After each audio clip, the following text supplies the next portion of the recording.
Millionaire Evicts single mother from his apartment because of late rent. Right after she left, he inspected the apartment, and what he found afterwards changed everything. Subscribe to the channel to follow more exciting stories like this one. The autumn rain pelted against the floor-to-ceiling windows of Alexander Preston's corner office in Canary Wharf, London's bustling financial district. At 32, Alexander had already made a name for himself in London's cutthroat real estate market, though he'd never admit that his father's connections had smoothed his path considerably. He stood, hands clasped behind his back, watching the city lights flicker through the dreary weather while waiting for his father's arrival. The Preston & Son real estate management firm occupied the entire 32nd floor of a gleaming glass tower. Their logo, an elegant golden P&S, reflected off the polished marble reception desk. Alexander had insisted on the modernization when he joined the company 5 years ago, transforming his father's traditional office into something more befitting their status as one of London's premier property management firms. "Everything has to be pristine glass and chrome with you, doesn't it, son?" Richard Preston's familiar voice carried across the office space. Alexander turned to face his father, a distinguished man in his early 60s, whose silver hair and tailored suits projected an air of old money confidence that Alexander still struggled to emulate. "It's what clients expect these days, father," Alexander replied, straightening his already perfect tie.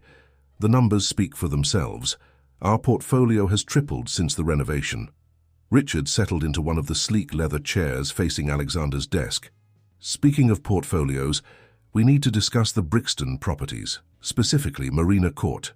Alexander pulled up the relevant files on his tablet. Marina Court was one of their older properties, a block of modest apartments that had been in the Preston portfolio for over 2 decades. "The occupancy rate is down to 82%, and maintenance costs are eating into our profits," he reported clinically. "And the issue with flat 15B?" Richard pressed, though his tone suggested he already knew the details. Alexander's jaw tightened. "Ms. Sarah Collins, 3 months behind on rent. Multiple warnings issued. She claims medical expenses have depleted her savings, but we can't verify her situation. She has a young daughter, which complicates matters. Business is business, Alexander. We've given her more latitude than most, but we have shareholders to answer to now." Richard's voice carried the weight of decades of similar decisions. "I've prepared the eviction notice," Alexander said, pulling a document from his desk drawer. "But perhaps we could offer her a payment plan. The market's soft right now. Finding new tenants might take months." Richard stood, straightening his jacket. "Your mother always said you had a soft heart. It's admirable, but it won't build an empire. Serve the notice. If we make exceptions, word gets around, and soon everyone has a sad story." Alexander watched his father cross the office, noting how he slightly favored his left leg, a recent development he hadn't mentioned. The weight of the eviction notice seemed to grow heavier in his hands. "A dinner at the house on Sunday." Richard paused at the door. "Eleanor's making her famous roast." "Of course," Alexander nodded, though his mind was already on the task ahead. Eleanor, his father's second wife of 8 years, tried too hard to replace the mother he'd lost to illness during his university years, but he appreciated her efforts. After his father left, Alexander spent an hour reviewing Ms. Collins's file. Single mother, worked as a part-time nurse, daughter about 7 years old. The medical bills she'd submitted as explanation for her late payments seemed legitimate, but company policy was clear. He thought about his own mother, how she'd always taught him to help others when he could. "Mr. Preston," his assistant's voice interrupted his thoughts. "The contractors for the Mayfair development are online too." Alexander straightened in his chair, pushing thoughts of Sarah Collins aside. "Put them through," he said, slipping back into his role as the ruthless young property magnate. But as he discussed luxury apartment specifications with the contractors, the eviction notice sat like a weight on his desk, a reminder that every business decision had a human cost. That evening, as he drove his Aston Martin through London's rain-slicked streets toward his Belgravia apartment, Alexander couldn't shake the feeling that something about this particular eviction felt wrong. He'd handled dozens before, but something about Sarah Collins's case nagged at him. Perhaps it was the way his father had seemed unusually invested in the decision, or maybe It was just the resemblance between Ms. Collins's situation and memories of his own mother's illness. The doorman tipped his hat as Alexander entered his building, but even the familiar comfort of his luxury apartment did little to ease his conscience. He poured himself 2 fingers of scotch and walked to his own floor-to-ceiling windows, watching London's lights twinkle through the persistent rain. Tomorrow he would have to serve the eviction notice personally, his father's way of ensuring he developed the necessary backbone for the business. As he sipped his drink, Alexander couldn't know that this seemingly routine eviction would unravel everything he thought he knew about his family, his father, and himself. The rain continued to fall on London's streets, washing away the day's sins, but some stains, he would soon learn, ran too deep to ever truly fade. The morning light filtered weakly through the threadbare curtains of flat 15B in Marina Court, Brixton. Sarah Collins sat at her small kitchen table, surrounded by medical bills and final notices, her dark hair pulled back in a messy bun as she calculated figures for the 100th time. Her hands trembled slightly as she took another sip of her rapidly cooling tea, a side effect of her medication that she'd learned to live with. "Mum, have you seen my blue jumper?" 7-year-old Lucy appeared in the doorway, already dressed in her school uniform, her backpack clutched in one hand. "The one Aunt Jenny gave me?" Sarah quickly shuffled the bills into a pile, hiding them beneath a magazine. "It should be in the dryer, love. Did you take your breakfast?" "Ages ago," Lucy replied with the exaggerated patience of a child speaking to a forgetful parent. "You were on the phone with the hospital billing department." Sarah's heart clenched. Lucy was too young to be aware of such things, too young to worry about hospital bills and late rent notices. She forced a smile. "Right, of course. Well, let's find that jumper before you're late for school." A knock at the door interrupted their search. Sarah's stomach dropped. She wasn't expecting anyone, and unexpected visitors rarely brought good news these days. "Lucy, grab your coat. You might have to wear a different jumper today." Opening the door revealed James Bennett, their next-door neighbor from 15A. In his late 20s, with kind eyes and perpetually disheveled brown hair, James worked as a freelance web designer and often helped Sarah with Lucy when her health made things difficult. "Morning, Sarah. Lucy." He smiled warmly at them both. "Hannah made extra breakfast muffins again. Thought you might like some." He held up a paper bag that smelled enticingly of cinnamon. Hannah, James's girlfriend, had taken to accidentally making too much food ever since she'd learned about Sarah's situation. It was the kind of neighborly kindness that made Sarah's eyes water with gratitude. "That's so thoughtful," Sarah managed, accepting the bag. "Lucy, look what James brought. Would you like one for your lunch?" "Yes, please," Lucy bounced excitedly. "Hannah makes the best muffins." James leaned against the doorframe. "I'm heading down to the shops later. Need anything?" Before Sarah could decline, Lucy piped up, "Mum needs her special tea, the one that helps with the shaking." Sarah felt her cheeks burn. "Lucy, sweetheart." "It's no trouble," James interrupted smoothly. "Hannah wanted to get some tea anyway. Just let me know what kind." A door slammed somewhere down the hallway, making Sarah jump. Her nerves had been frayed ever since the last warning letter from Preston and Son. She'd tried everything: payment plans, explaining her situation, even offering to take on cleaning duties in the building to offset the rent. But the responses had grown increasingly cold and formal. "Actually, James," Sarah said quietly, making sure Lucy was occupied with packing her muffin, "could I have a word? Later, I mean?" James's expression grew serious. "Of course. I'm working from home today. Pop by any time." After James left and Sarah had seen Lucy off to school, wearing a different jumper, she allowed herself a moment of weakness. Leaning against the closed door, she slid to the floor, her legs shaking more than usual. The stack of bills on her kitchen table seemed to mock her, topped by the latest letter from Preston and Son Real Estate Management. She hadn't told anyone the full story. How could she? How do you explain that your father's name was printed in elegant gold letters on the very notices threatening to put you and your daughter out on the street? Not that Richard Preston knew she existed. Her mother had made sure of that, taking the secret to her grave 2 years ago. Sarah had sworn never to use that connection, determined to make her own way in life.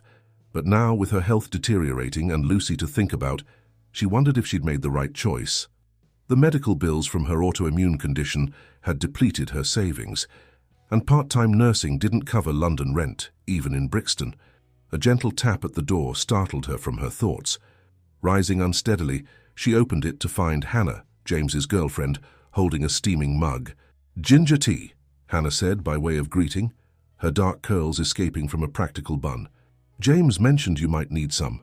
She didn't comment on Sarah's red-rimmed eyes or trembling hands. Hannah worked as a primary school teacher, and her quiet efficiency had a way of making everything seem manageable. She'd moved in with James 6 months ago, and the couple had become Sarah's unofficial support system. "I don't know what I'd do without you both," Sarah admitted, accepting the tea. "That's what neighbors are for," Hannah replied, then hesitated. "Sarah, James and I have been talking. We know things are tight right now. We have that spare room." "I couldn't," Sarah interrupted quickly. "You've both done so much already. Just think about it," Hannah pressed gently. "Lucy adores you both, and it would only be temporary." Sarah managed a weak smile, but before she could respond, her phone buzzed with a text message. Her heart sank as she read it. "Miss Collins, this is Alexander Preston. I'll be visiting Marina Court this afternoon regarding an urgent matter. Please ensure you are available at 2 p.m. The trembling in her hands increased, causing tea to slosh over the rim of her mug. Hannah quickly steadied it. "Bad news?" Sarah looked up at her friend, fear and determination warring in her expression. "I don't know yet, but I think I'm about to meet my brother for the first time." Alexander Preston's Aston Martin looked absurdly out of place in the modest car park of Marina Court. He sat behind the wheel for several moments, studying the aging brick building through the drizzling rain. The eviction notice in his leather briefcase felt heavier than the stack of contracts he usually carried. Inside the building, the fluorescent lights flickered intermittently, casting uncertain shadows on the worn carpet. Alexander noted several maintenance issues as he climbed the stairs. A loose handrail, peeling paint, a dripping pipe. His father had always preached about maintaining their properties, yet Marina Court seemed oddly neglected. On the 3rd floor, he paused outside 15B, straightening his tie more out of habit than necessity. Before he could knock, a door opened behind him. "Are you from the maintenance company?" a young man asked, stepping out of 15A. "The heating's been acting up again." "No, I'm Alexander Preston from Preston & Son," Alexander replied, noting how the man's friendly expression immediately cooled. "James Bennett," the man said curtly. "I'm Sarah's neighbor."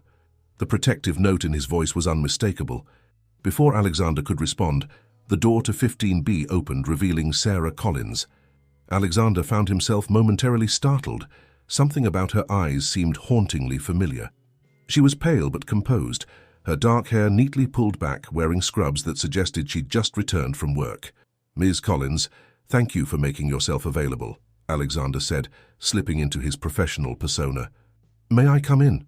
Sarah stepped aside silently, though Alexander didn't miss the reassuring nod James gave her before retreating to his own flat.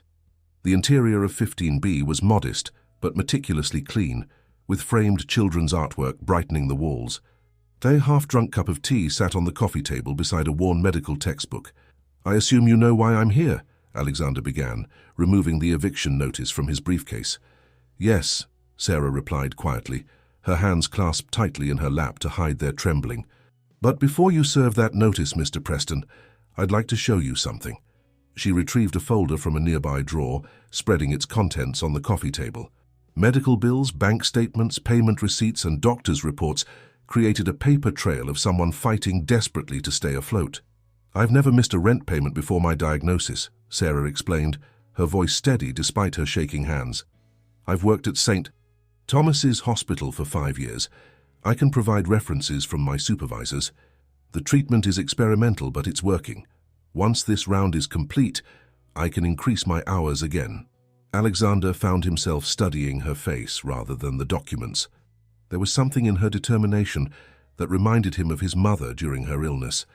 The same quiet dignity in the face of circumstances beyond her control.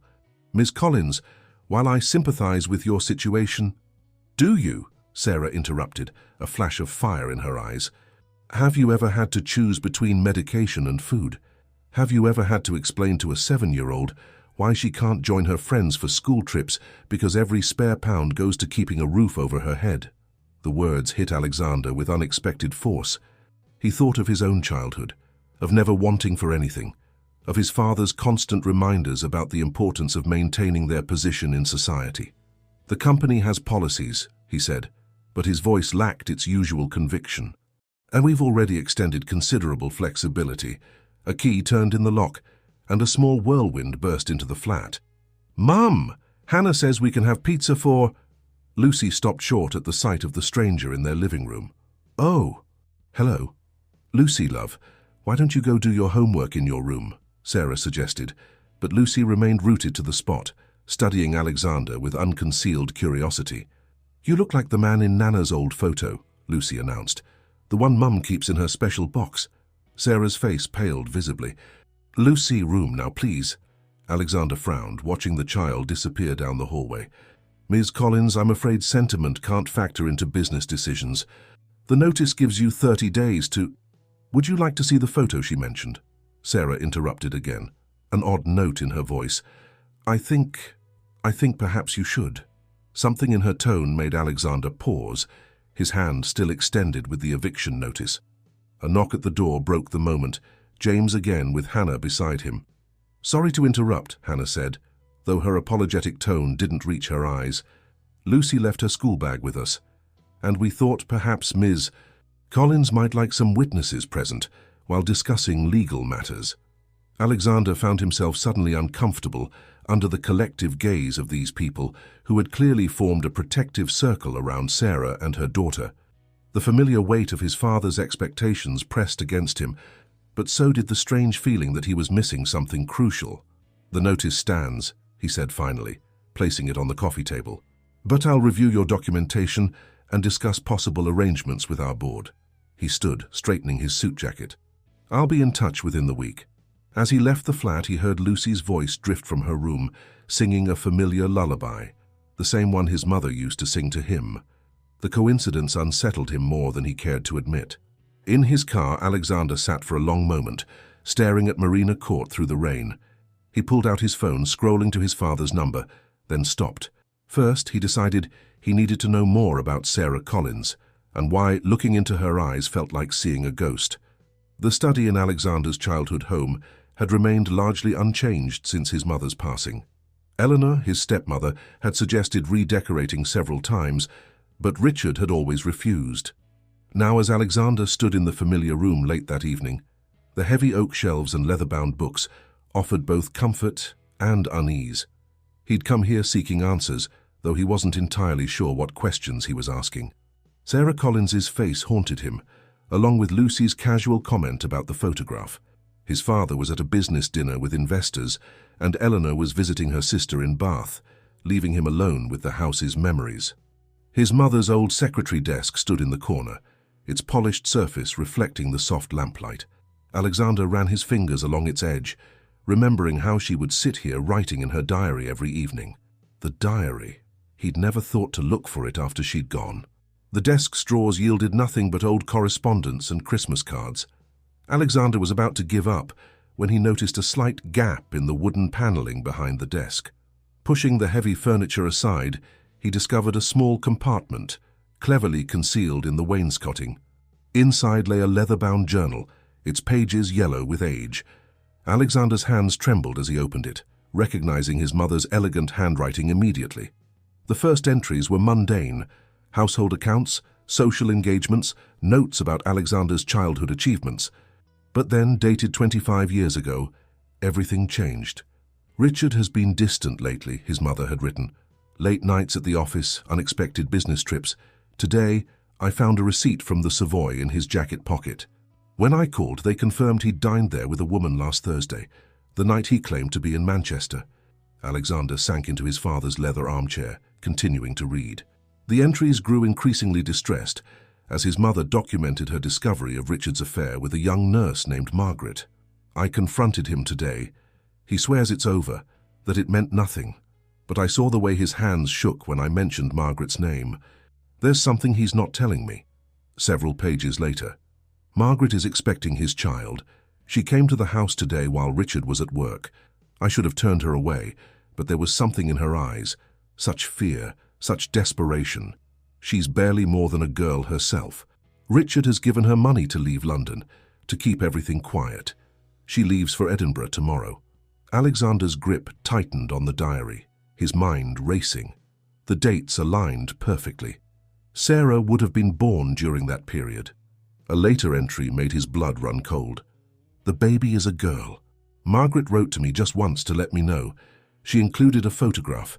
The child has Richard's eyes, the same eyes I see in my Alexander every day. I've hidden the photo where Richard will never find it.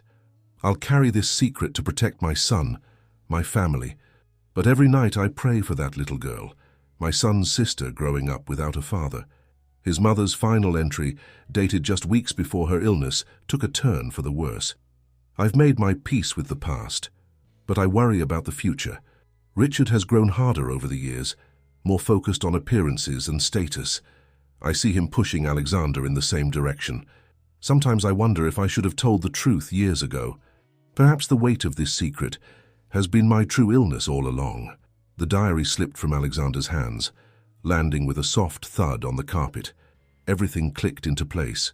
Sarah's familiar eyes, Lucy's comment about the photograph, his father's insistence on the eviction. Memories flooded back. His mother's inexplicable sadness at times, her constant reminders to be kind, to look beyond surface appearances. A noise from the hallway startled him. Eleanor had returned early from Bath. Quickly, Alexander replaced the diary in its hiding place, pushed the desk back into position, and gathered his thoughts. "Alexander, is that you in the study?" Eleanor's voice carried from the foyer. "Yes," he called back, his voice surprisingly steady despite his internal turmoil. "Just looking for some old contracts." Walking to the window, he stared out at the manicured garden his mother had loved so much. The woman who'd raised him had carried this burden alone, protecting everyone, even the woman who'd threatened her marriage, out of compassion. Meanwhile, his father had spent decades pretending his other daughter didn't exist, even going so far as to evict her in her time of need. His phone buzzed. A text from James Bennett. "Sarah's in hospital. Nothing serious, but Lucy needs someone to watch her. Hannah and I thought you should know." Alexander grabbed his keys, his decision made. He had failed to protect his sister once through ignorance. He wouldn't fail her again. "Eleanor," he called out, heading for the door. "I'm sorry, but something urgent has come up. Could you let Father know I won't be at the board meeting tomorrow?" He had more important matters to attend to, starting with getting to know his niece. St. Thomas's Hospital buzzed with quiet efficiency as Alexander strode through its corridors, his usual confident demeanor somewhat shaken. He found James and Hannah in the pediatric waiting area, Lucy curled up asleep across their laps. "Mr. Preston," Hannah acknowledged him with surprise, "we didn't actually expect you to come." "Please, call me Alexander," he said, loosening his tie. How is Sarah?" James studied him carefully before responding. "They're running tests. Her condition sometimes causes severe fatigue and complications. She didn't want Lucy to see her like this." Alexander watched his sleeping niece, noting how her dark hair fell across her face just like her mother's, just like their father's. "I can take her for the night," he heard himself say. "She shouldn't have to sleep in a hospital waiting room." Hannah and James exchanged skeptical glances. "That's kind, but—" Hannah began. "I'm her uncle," Alexander said quietly, the words feeling strange, yet right on his tongue. "I only just found out, but I am." Understanding dawned on their faces, followed by a mix of surprise and cautious relief. Lucy stirred, blinking sleepily up at them. "Where's Mum?" she asked, rubbing her eyes. Alexander knelt down to her level. "Your mum needs to rest tonight, Lucy. Would you like to have a sleepover at my house? I have a spare room with a view of the London Eye." Lucy studied him with the frank curiosity only children possess. "Are you really the man from Nana's photo?" "I think I might be," Alexander smiled. "And I'd very much like to hear about that photo if you'd tell me." After some discussion and several reassuring phone calls to Sarah, arrangements were made. Hannah packed Lucy's school bag with overnight essentials, and James provided Alexander with a detailed list of Lucy's routines and preferences. "She likes her bedtime story with all the different voices," James advised. "And she won't sleep without Mr. Whiskers." Alexander looked at the well-loved stuffed cat Lucy clutched. "I think Mr. Whiskers and I will get along just fine." The drive to his Belgravia apartment was filled with Lucy's commentary on everything from her favorite subjects at school to detailed plot summaries of her beloved books. Alexander found himself charmed by her enthusiasm, recognizing in her the same quick intelligence he'd seen in Sarah. "Your house is like a castle," Lucy exclaimed as they entered his apartment. Floor-to-ceiling windows offered a glittering view of nighttime London, and the modern furniture suddenly seemed cold and impersonal through a child's eyes. "It's very grown up, isn't it?" Alexander acknowledged. "Perhaps we should make it more fun." "Have you ever built a blanket fort?" Lucy's eyes widened. "You know how to build blanket forts." Soon Alexander's pristine living room was transformed. His Egyptian cotton sheets and silk throws became walls and ceilings, his sofa cushions formed foundations, and his desk lamp created magical shadows through the fabric. Lucy sat cross-legged in their creation, Mr. Whiskers beside her, while Alexander ordered pizza, something he couldn't remember doing since university. "Mum says pizza is for special occasions," Lucy informed him seriously as they ate. "Well, this is a special occasion," Alexander replied. "It's not every day I discover I have such an amazing niece." Lucy's face grew thoughtful. "Is that why Mum keeps your picture? Because you're family?" "Actually, I think that might be a picture of me and my mother, your grandmother," Alexander explained gently. "Would you tell me about it?" "It's in Mum's special box," Lucy said between bites, "with Nana Margaret's letters. Mum looks at them sometimes when she thinks I'm sleeping, and she gets sad." Alexander felt a pang in his chest. How many nights had Sarah spent looking at that photograph, knowing her brother and father lived just across London in luxury while she struggled? "You know, Lucy," he said carefully, "I think your mum is one of the bravest people I've ever met." "She is," Lucy agreed proudly. "Even when her hands shake and she's tired, she never misses my school plays. James says she's like a superhero." Later, after stories were read with voices, teeth were brushed, and Lucy was tucked into the guest room bed, Alexander sat in his study making calls. First to his assistant, cancelling his meetings for the next few days. Then to the family lawyer requesting an urgent review of certain documents. Finally, he called the hospital and used his family name to ensure Sarah had a private room and the best care available. It was a small thing, really, compared to what she deserved, but it was a start. His phone lit up with a text from his father. "Where are you? The board expects us both at tomorrow's meeting. The Marina Court situation needs resolution." Alexander looked at the blanket fort still standing in his living room, at Lucy's school shoes neatly placed by the door, at Mr. Whiskers peeking out from the guest room. The Marina Court situation would be resolved, but not in the way his father expected. Another text came through, this time from Hannah. "Sarah's asking for Lucy. She's doing better. Tell her Lucy's safe," he replied. "And tell her she's not alone anymore." Standing at his window, Alexander watched the city lights twinkle. Somewhere in this vast metropolis, his mother must be smiling. Tomorrow would bring challenges, explanations, confrontations, difficult decisions. But tonight, in a luxury apartment transformed by blanket forts and children's laughter, Alexander Preston finally understood what his mother had tried to teach him. Some things were worth more than money and status. Family was one of them. The Preston and Son boardroom felt different to Alexander as he stood at its windows the next morning. The gleaming table, the leather chairs, the carefully curated art, all of it seemed like an elaborate facade now. He'd come early, knowing his father would do the same. Some conversations needed privacy. Richard Preston arrived precisely at 7, as he had done every workday for the past 30 years. He stopped short at the sight of his son, noting Alexander's uncharacteristically casual attire and the determined set of his jaw. "You missed the breakfast meeting with the investors," Richard said by way of greeting. "Eleanor said you were occupied with some urgent matter." "Yes," Alexander replied, turning to face his father.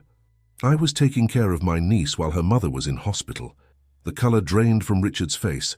For a moment, the powerful real estate magnate seemed to age years before Alexander's eyes.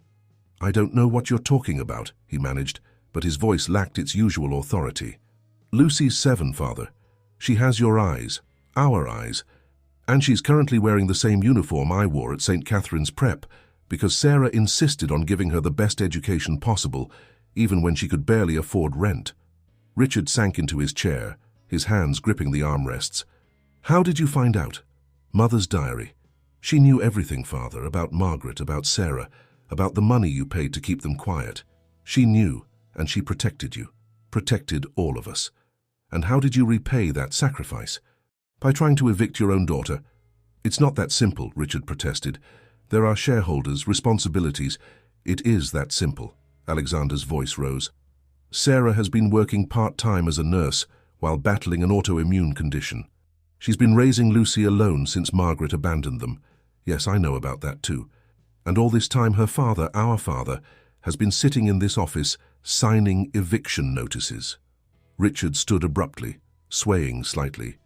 You don't understand the complexities. I understand perfectly, Alexander interrupted. I understand that while I was growing up in privilege, my sister was learning to survive. I understand that while we were building this empire, she was building something far more valuable, a community of people who care for each other. James and Hannah have done more for Lucy and Sarah than their own flesh and blood. What do you want from me? Richard asked, his voice suddenly tired. I want you to look at this, Alexander said, pulling out his phone. He showed his father a photo from the previous night. Lucy asleep in his guest room, Mr. Whiskers clutched tight. That's your granddaughter, Father. She loves pizza and blanket forts and dreams of being a doctor like her mum. And she's been living 3 miles from your house, but you've never once... Alexander stopped as he noticed his father's face contort in pain. Richard clutched his left arm, his breathing becoming labored. Father? Alexander rushed forward as Richard collapsed into his chair. Father. Someone call an ambulance. The next hours passed in a blur of emergency rooms and medical terminology. A stroke, the doctors said. Not severe, caught in time, but recovery would take weeks, perhaps months. Eleanor arrived, tearful and confused. Alexander managed everything with a newfound clarity of purpose, though his mind kept returning to another hospital room across London where Sarah was probably being discharged. During a quiet moment, while Richard slept and Eleanor had gone for coffee, Alexander's phone buzzed with a text from Hannah. Sarah's asking about the eviction notice. She's worried about coming home to locked doors. Alexander looked at his sleeping father, thinking of all the locked doors in their family's history. It was time to open them. He made 3 calls. The first to the board, calling an emergency meeting. The second to the family lawyer, initiating changes to certain documents. The third to James. James, is Sarah there? Put me on speaker, please. Sarah, Lucy, I need you to listen carefully. No one is being evicted. In fact, I'm transferring ownership of your flat to you, Sarah. Consider it a very late inheritance. The silence on the other end was broken by Lucy's excited voice. Does this mean we can paint my room purple now? Alexander laughed, the sound echoing in the sterile hospital room. Yes, Lucy. Any color you want, and there's something else you should know. Your grandfather is in hospital. There was a long pause before Sarah spoke, her voice thick with emotion. Which hospital? London Bridge. He's had a stroke, but he's stable. Sarah, you don't have to... We'll be there in 20 minutes, she interrupted firmly. He may not want to acknowledge me as his daughter, but I took an oath as a nurse besides. Her voice softened. It's time Lucy met her grandfather, don't you think? As Alexander ended the call, he noticed his father's eyes were open, tears rolling silently down his cheeks. I heard, Richard whispered. Alexander, I've been such a fool. Yes, Alexander agreed quietly. We both have been. But it's not too late to change that. Your daughter and granddaughter are on their way. What happens next is up to you. Outside the hospital window, London continued its eternal bustle, unaware that in this small room, decades of secrets and silence were finally crumbling.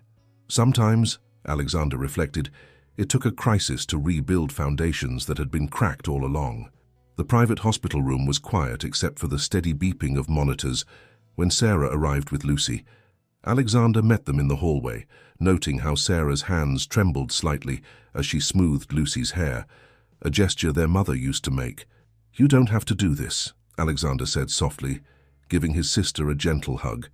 It still felt new, this physical acknowledgement of their relationship, but somehow right. Yes, I do, Sarah replied, her nurse's composure settling over her like armor. Lucy, remember what we talked about in the car? Lucy nodded solemnly. "The man in the room is Mummy's daddy, which makes him my grandfather, and he's been poorly like Mummy sometimes gets." She squeezed Mr. Whiskers, whom she'd insisted on bringing. "And it's okay if he's a bit scared to meet us, because sometimes big feelings are scary." Alexander felt his throat tighten at his niece's wisdom. Hannah had emerged from James's car behind them, carrying a bag that smelled of homemade soup. The teacher had become an unofficial family coordinator over the past day, managing schedules and emotions with equal skill. Eleanor emerged from Richard's room, her perfectly maintained appearance showing signs of strain. She stopped short at the sight of Sarah, recognition flickering across her face. "You look just like the photograph," Eleanor whispered. At Sarah's questioning look, she continued, "In Richard's study, behind his desk. I found it years ago but never dared to ask. Perhaps we should all go in," Alexander suggested, watching his father's wife and half-sister navigate this delicate moment. "Father's awake and he's expecting you." Richard Preston lay propped against white pillows, his usual commanding presence diminished by hospital pajamas and IV lines. His eyes fixed on Sarah the moment she entered, widening slightly at the sight of Lucy beside her. "Hello, Father," Sarah said quietly, her professional mask slipping just slightly. "I'm one of the nurses from St. Thomas's, though I usually work in pediatrics." Richard's right hand, the one still fully mobile, clenched his blanket. "Sarah," he managed, his voice rough, You look so much like your mother." "So I've been told," Sarah replied, her tone carefully neutral, though Lucy here seems to have inherited the Preston eyes. Lucy stepped forward, studying her grandfather with frank curiosity. "Your arm's poorly," she observed. "When Mummy's hands shake, I hold them until they feel better. Would you like me to hold your hand?" The simple offer cracked something in Richard's carefully constructed walls. Tears spilled down his cheeks as he nodded, unable to speak. Lucy climbed carefully onto the edge of the bed, taking his good hand in both of hers. "Mr. Whiskers helps too," she added seriously, placing her stuffed cat next to her grandfather's pillow. "He's very good at making people feel better." Hannah quietly set up the soup she'd brought while Alexander helped Sarah into a chair. Eleanor hovered uncertainly until Lucy patted the bed beside her, making room. "I'm sorry," Richard finally said, looking at Sarah. "Those words are inadequate, but they're all I have right now. I was a coward. I told myself I was protecting everyone by keeping you separate from our lives. But really, I was just protecting myself from my own shame." "Shame's a heavy thing to carry," Sarah replied softly. "It made you sick inside, just like my condition makes me sick outside. But there's treatment for both if you're willing to try." Alexander watched his father's face as decades of rigid control crumbled under his sister's gentle wisdom. Lucy had begun telling her grandfather about school, her chatter filling the heavy silences between adult emotions. "And then Uncle Alex built a blanket fort in his fancy house," Lucy was saying. "He said it made it feel more like a home." "Oh, and he promised I could paint my room purple now that we're keeping our flat." Richard's eyes shot to Alexander. "The flat?" "I've already started the paperwork," Alexander confirmed. "The Marina Court property is being restructured. Sarah will own her flat outright, and the building itself is being converted into affordable housing for medical workers. The board won't like it, but they'll have to accept it." "The board," Richard repeated weakly. "Alexander, the shareholders can adapt or buy themselves out," Alexander finished firmly. "I've learned something this week, Father. The true value of property isn't in its market price. It's in the homes and communities it creates. Sarah taught me that." "Well, Sarah and a blanket fort. And Mr. Whiskers," Lucy added helpfully, patting the cat still perched by Richard's pillow. A knock at the door introduced James, arriving after finishing his work. He carried takeaway coffees and, more importantly, Sarah's medication. Alexander noticed how his father watched the gentle way James helped Sarah with her pills, the easy familiarity between them, speaking of countless such moments of care. "You've had good people looking after you," Richard said to Sarah, his voice thick with emotion. "I have," she agreed. "James and Hannah have been family when I had none, but maybe now," she glanced at Alexander, then back to their father, "maybe now we can all learn how to be family together." "Family means blanket forts," Lucy declared with the certainty of childhood. "And purple rooms, and Mr. Whiskers and Hannah's soup and helping when hands shake. Out of the mouths of babes, Eleanor murmured, smiling through her own tears. Richard looked around the room, at the daughter he'd abandoned, the son he'd tried to shape in his image, the granddaughter he'd never known, and the chosen family they'd built without him. His business empire suddenly seemed a poor substitute for what he'd missed. "Lucy," he said carefully, his stroke-affected speech slow but clear, "would you teach your old grandfather how to build a proper blanket fort when I'm better? I think I have a lot to learn about what family really means." As Lucy launched into a detailed explanation of proper blanket fort architecture, Alexander caught Sarah's eye. She nodded slightly, understanding passing between them. The walls were coming down, not just in Richard Preston's carefully constructed world, but in all of their lives.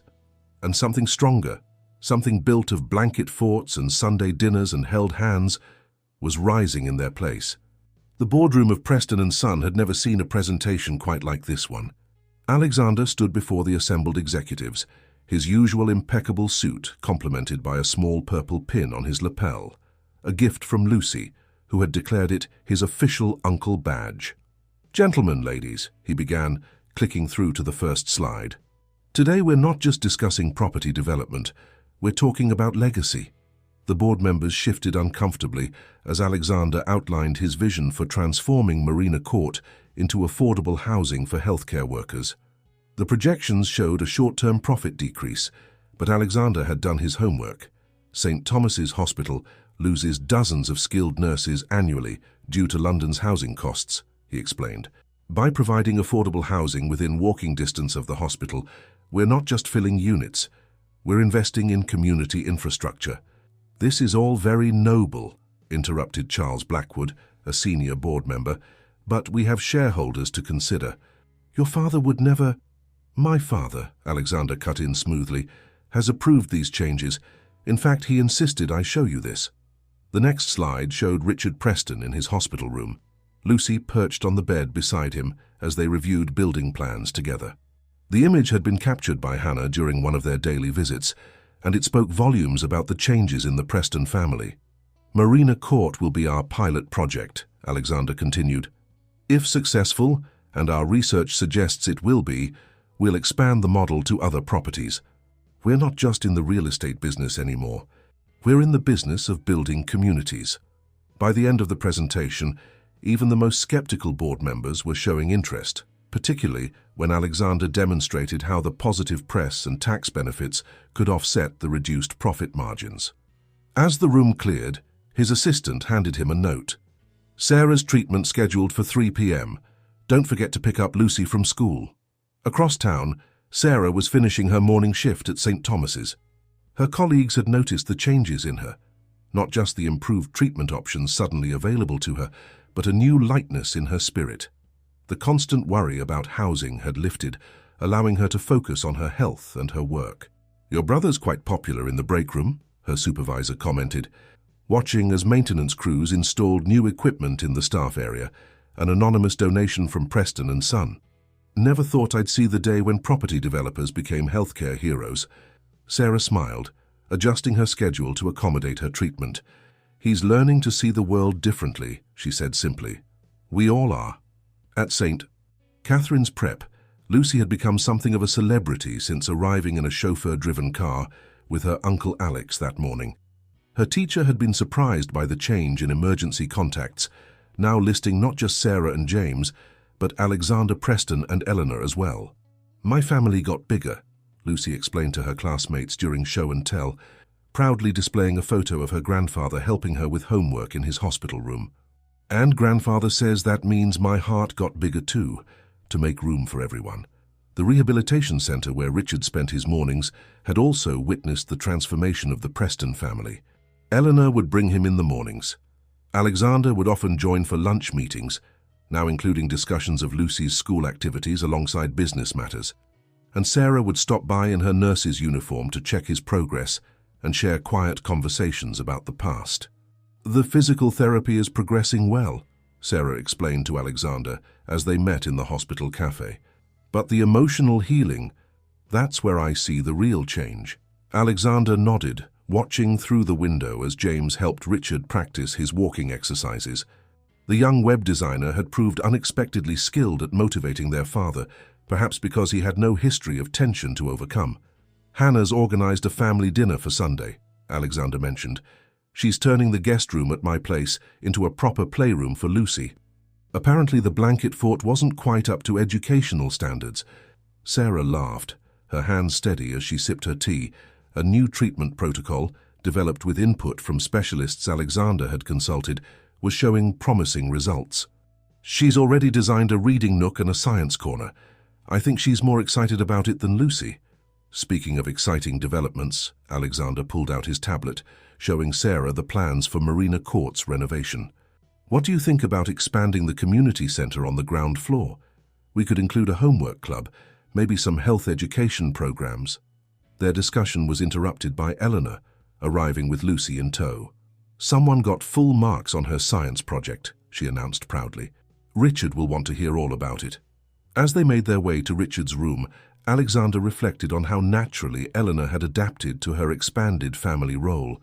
She'd discovered a talent for grandmotherly doting that surprised everyone, especially herself. "Uncle Alex," Lucy tugged at his sleeve, "can we show Grandfather the plans for the new playground at Marina Court? I drew some ideas." "Of course," Alexander smiled, thinking how easily business meetings had transformed into family gatherings. "But first, tell us about your science project. Was it the one about helping plants grow?" "Yes, and I used Mum's old medicine bottles to make mini greenhouses." Lucy's enthusiasm bubbled over as she described her experiment, her small hand slipping naturally into Alexander's as they walked. In Richard's room, surrounded by Lucy's school drawings and get-well cards from his newly extended family, the former titan of London real estate was learning that success could be measured in ways beyond profit margins. His speech was improving, and though his left side remained weak, his smile had gained strength day by day. "There's my scientific granddaughter," he greeted Lucy warmly, his good arm opening for a hug. "Come tell me all about those greenhouses. Maybe we can incorporate something similar in the Marina Court gardens." As Lucy launched into her explanation, Alexander caught Sarah's eye and smiled. They were rebuilding more than just buildings.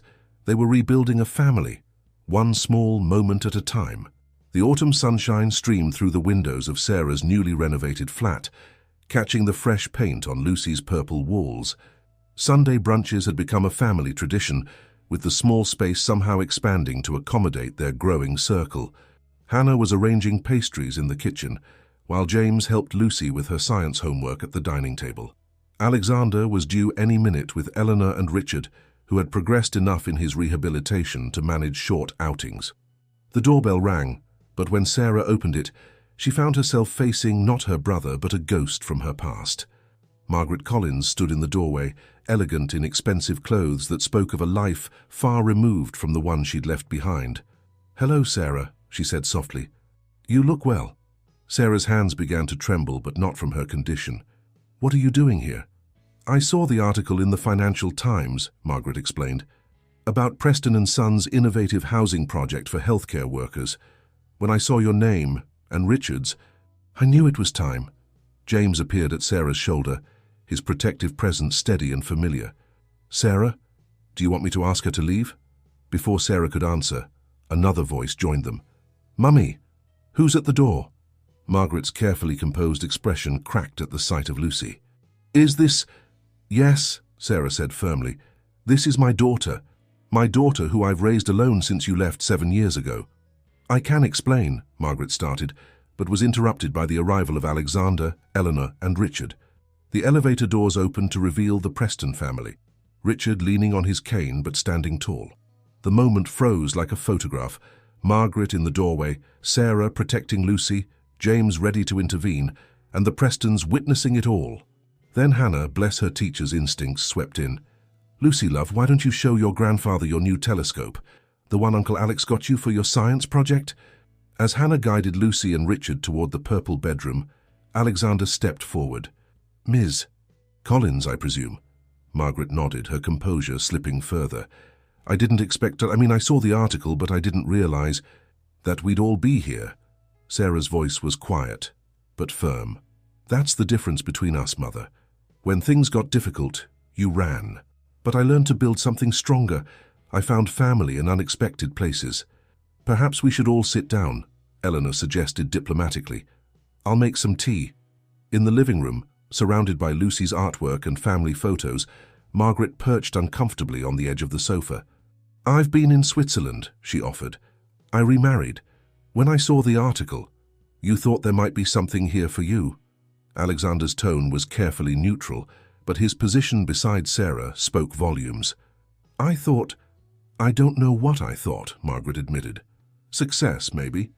The Preston name opens doors. The Preston name? Sarah's laugh held no humor. Where was that name when Lucy had chickenpox and I could barely afford medicine? Where was it during my first rounds of treatment? The Preston name means something different now. It means family, real family, who show up when things are hard. From Lucy's room came the sound of delighted laughter as Richard apparently made some grandfatherly joke about the solar system. The sound seemed to hit Margaret like a physical blow. She seems happy, Margaret whispered. She is happy, James confirmed, his arm around Sarah's shoulders. She has everything she needs. Love, support, people who stay. I was young, Margaret began, but Sarah cut her off. So was I when you left. But I chose differently. Every day I chose Lucy. I chose. And now? Sarah gestured around the room at the life she'd built. Now I have more family than I ever dreamed possible. Real family, who show up for Sunday brunches and help with homework and build blanket forts. Hannah returned from the kitchen with tea, her presence adding another layer of warmth to the room. Lucy's showing Richard her entire collection of space books, she reported with a smile. I think we've lost them both to the mysteries of the universe. Margaret set her untouched teacup down. I should go. I can see I don't belong here. No, Sarah agreed quietly. You don't. Not because you're not welcome, but because you never learned what family really means. It's not about names or success or opening doors. It's about closing ranks around the people you love when things get hard. Alexander stepped forward. I'll walk you out, Ms. Collins. At the door, Margaret paused. She's lucky, you know, to have all of you. No, Alexander corrected her. We're the lucky ones. Sarah taught us what real strength looks like. And Lucy, she taught us all how to love without conditions or reservations. After Margaret left, the family slowly regathered in the living room. Lucy emerged from her room with Richard, clutching a new drawing of the solar system. Did I miss something? She asked, noting the tension in the air. Sarah pulled her daughter close. Just saying goodbye to an old chapter, sweetheart. But look around, we have everything we need right here. Richard, leaning on his cane, cleared his throat. Speaking of what we need, Hannah, didn't you say something about those cinnamon rolls? The moment broke, normalcy returning as the family moved toward the kitchen, drawn by the smell of fresh pastries and the comfort of routine. Sarah caught Alexander's eye across the room and mouthed a silent, "Thank you." He smiled back, understanding that sometimes family meant standing guard against the past while building toward the future. Around them, their chosen family continued their Sunday traditions, stronger for having weathered another storm together. The Preston & Son office lobby had undergone a transformation. Where once stark minimalism reigned, a towering Christmas tree now stood, decorated not with corporate sophistication, but with handmade ornaments from the children at Marina Court's new community center. Lucy's contribution, a glittering purple star, held pride of place at the top. Alexander adjusted his tie, smiling at the memory of the decorating party last weekend. Richard, now steady enough to walk with just a cane, had lifted Lucy to place her star, while Sarah recorded the moment on her phone. The photo now sat on his desk, next to the corporate awards that somehow seemed less significant these days. Mr. Preston? His assistant appeared at his door. The Marina Court Residence Committee is here for the holiday planning meeting. The conference room presented a very different scene from the usual board meetings. James and Hannah sat alongside other residents, while Sarah, wearing both her nurse's badge and her new position as community liaison, organized papers at the head of the table. Right, Alexander began. Let's talk about the Christmas fair. The community center renovation is ahead of schedule, so we should be able to host it indoors if the weather turns. Lucy's class is preparing songs, Hannah shared, her teacher's enthusiasm showing, and some of the resident doctors from St. Mao. Thomas's have volunteered to staff a health awareness booth. Sarah nodded, her hands steady as she made notes.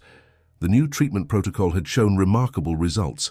allowing her to increase her hours at the hospital. The medical equipment suppliers I work with have offered to sponsor some of the activities. Excellent, Alexander approved. And how are the other properties progressing?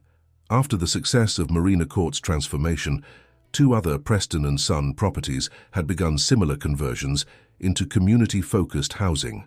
Richard, working part-time during his recovery, had thrown himself into the planning, seeming to find purpose in rebuilding more than just buildings. As the meeting concluded, Alexander held back to walk with Sarah to their father's house. Sunday dinner had become a fixed tradition, but tonight was special. They were planning their first family Christmas. Lucy's written about 15 drafts of her letter to Father Christmas, Sarah shared as they walked. Most of them include requests for a baby brother or sister. Alexander laughed. How does she feel about a cousin instead? Sophie's due in March. Sarah stopped in her tracks. Eleanor's pregnant, but I thought... They got the confirmation yesterday, Alexander beamed. Apparently miracles do happen. Father burst into tears when she told him. Don't tell Lucy yet, they want to announce it at dinner. The Preston family home had changed too. Eleanor had finally been given free rein to redecorate, and the result was warmer, more welcoming. Lucy's artwork hung alongside family photos, including one of Margaret that Sarah had decided to keep. A reminder, she'd said, that sometimes the family you choose is stronger than the family you're born into. They found Richard in his study, but instead of working, he was surrounded by photo albums. Ah, there you are, he greeted them. Come look at these. I found some old pictures of your mother, Sarah. She deserves to be part of our family history too.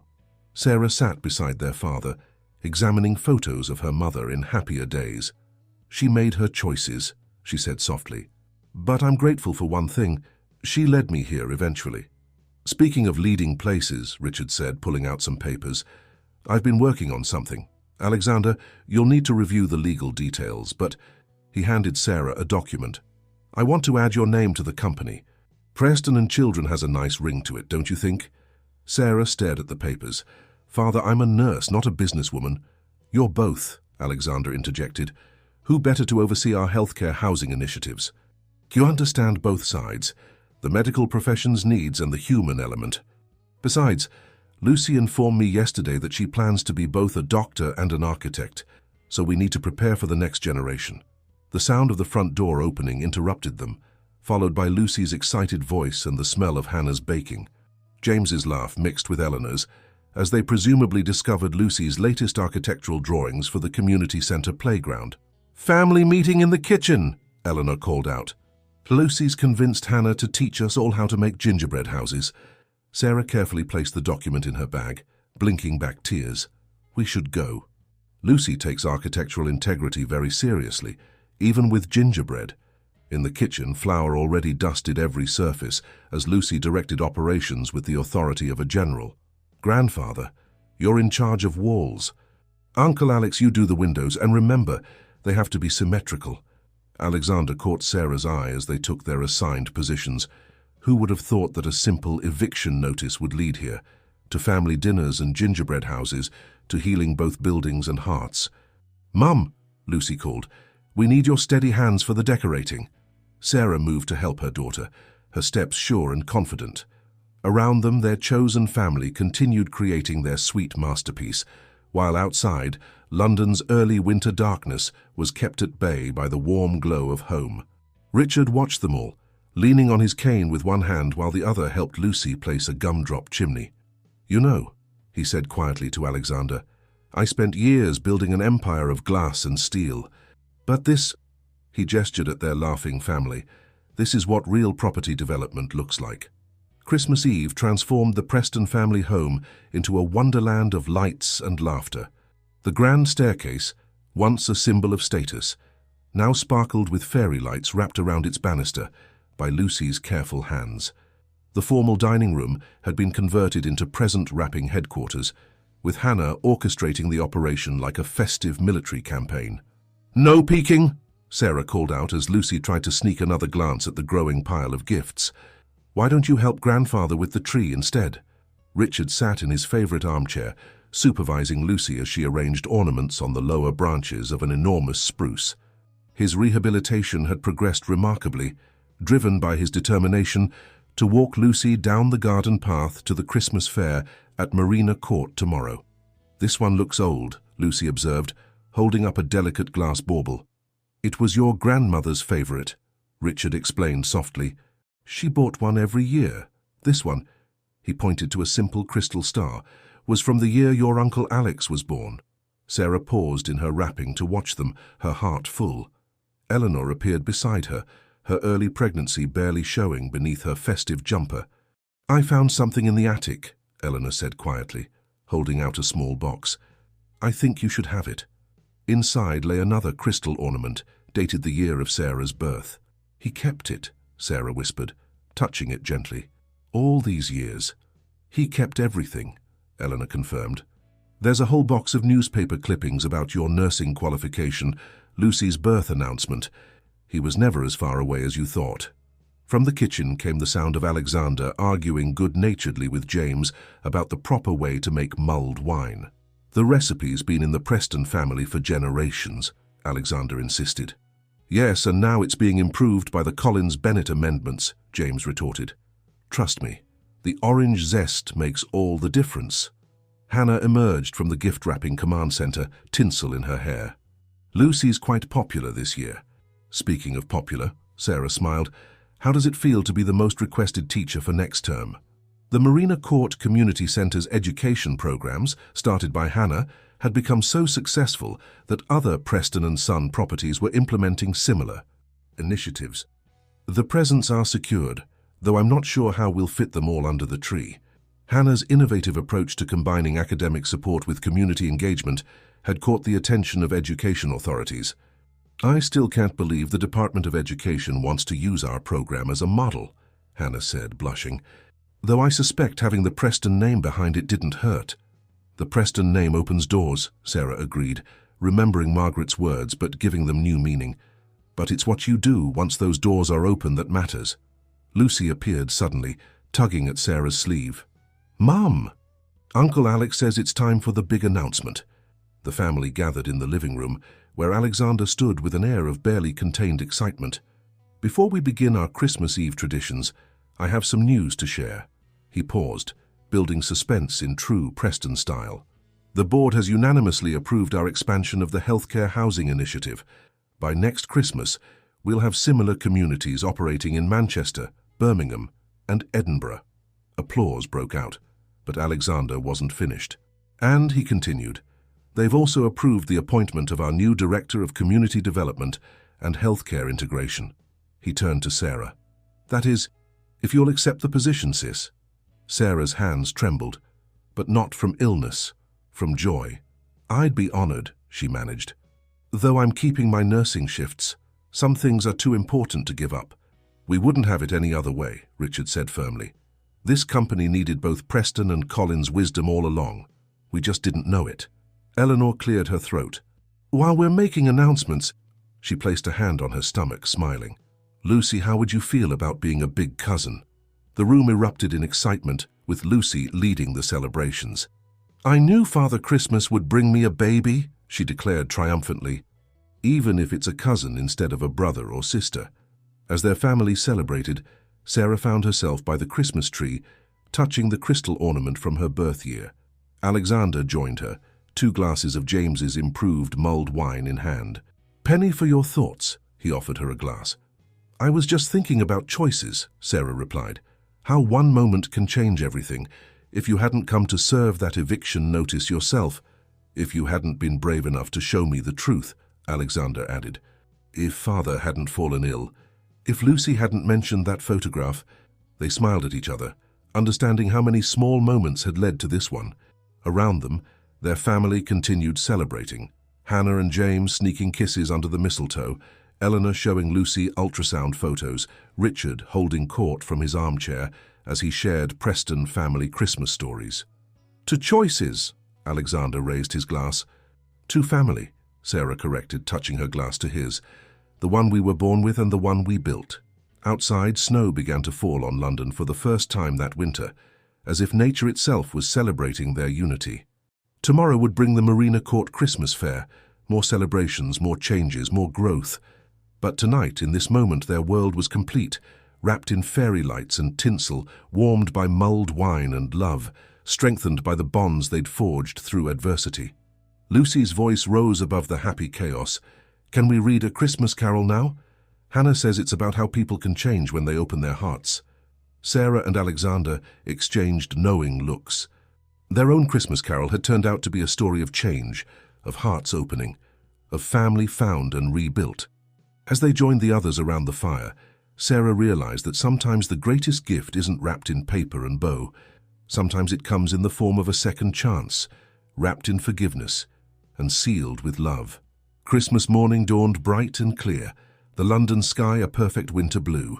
Marina Court, once a symbol of corporate detachment, had been transformed into a festival of light and warmth. Fairy lights twinkled across the renovated facade, and the smell of cinnamon and spice wafted from the new community centre, where the Christmas fair was about to begin.